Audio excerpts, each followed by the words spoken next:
আমি খুব অসহায় মানুষ, একটু সাহায্য করো। আচ্ছা, খুচরা টাকা থাকলে দিয়ে দাও। এক মিনিট। এই না। বাবা, তুই এতদিন পর? বাবা মানে? আমার কলেজের টুকরা, আমার ছেলে। হোয়াট? আপনার ছেলে মানে? আপনার মাথা ঠিক আছে? কাকে কি বলতেছেন আপনি? আমার কাছে বাবা। আমি খুব ভালো করে বুঝতে পারছি। এক মিনিট। এই নেন, এখানে 1000 টাকা ছেলে বলতেছেন। এই নেন, টাকাটা রাখেন। না না বাবা, আমার টাকা লাগবে না। খালাম্মা, আপনার কি মাথায় সমস্যা? আমার হাজবেন্ডের গায়ে হাত দেন। আর আমার হাজবেন্ড আপনার ছেলে কি করে হয় জানেন? ওর বাবাকে, ওর বাবা এই শহরের বিশিষ্ট কোটিপতি। ওর বাবার তো রং তামাশা কইরান না। বাবা, আমার তুই যাইস না বাবা, আমি ওরা ছাড়া থাকতে পারবো না।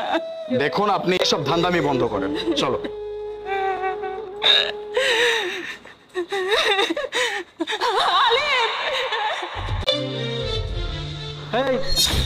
এই আপনি কই যাবেন? আমি একটু ভিতরে আমার একটু কাজ আছে। ভিতরে কাজ আছে মানে? এই আপনি ভিতরে যাইতে থাকে, আল্লাহ রাস্তায় একটু যাইতে দাও বাবা আমারে। চাচি, আমি কি কই আমার কথা একটু শোনেন। আপনি যদি আমি ভিতরে যাইতে দিই তাহলে আমার চাকরিতে বাইর করে দিবে স্যার। ও মাই গড, আপনি বাড়ি পর্যন্ত চলে আসছেন? তুই 20 বছর আগে আমার কাছে ছিলি বাবা, আমার কাছে ছিলি। কপাল দোষে তুই হারায় গেছিস। আজকে 20 বছর পর আপনাকে বললাম যে আমি আপনার ছেলে না, সেই তখন থেকে আমাকে ছেলে ছেলে ছেলে ছেলে করতেছেন। কি পাইছেন কি আপনি? কি হইছে? আরে যাও।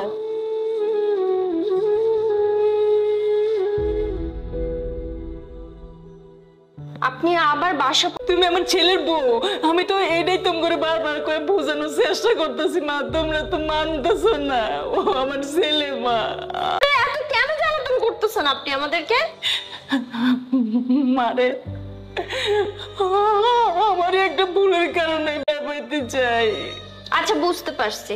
এবার বলুন তো আসল ঘটনাটা কি, মানে কি হয়েছে যার জন্য আপনি আমার হাজবেন্ডকে আপনার ছেলে বলে দাবি করতেছেন? ছেলে যখন পেটে, তখন আমার স্বামী মারা যায়।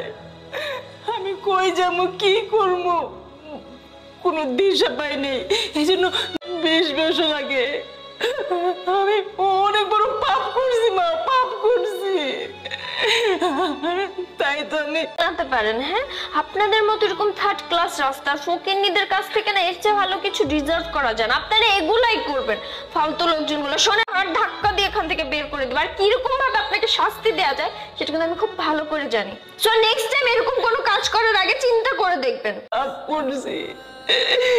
সামান্য কিছু টাকার লেগে আমার বুকে ধরে আমি বিক্রি করে দিছি।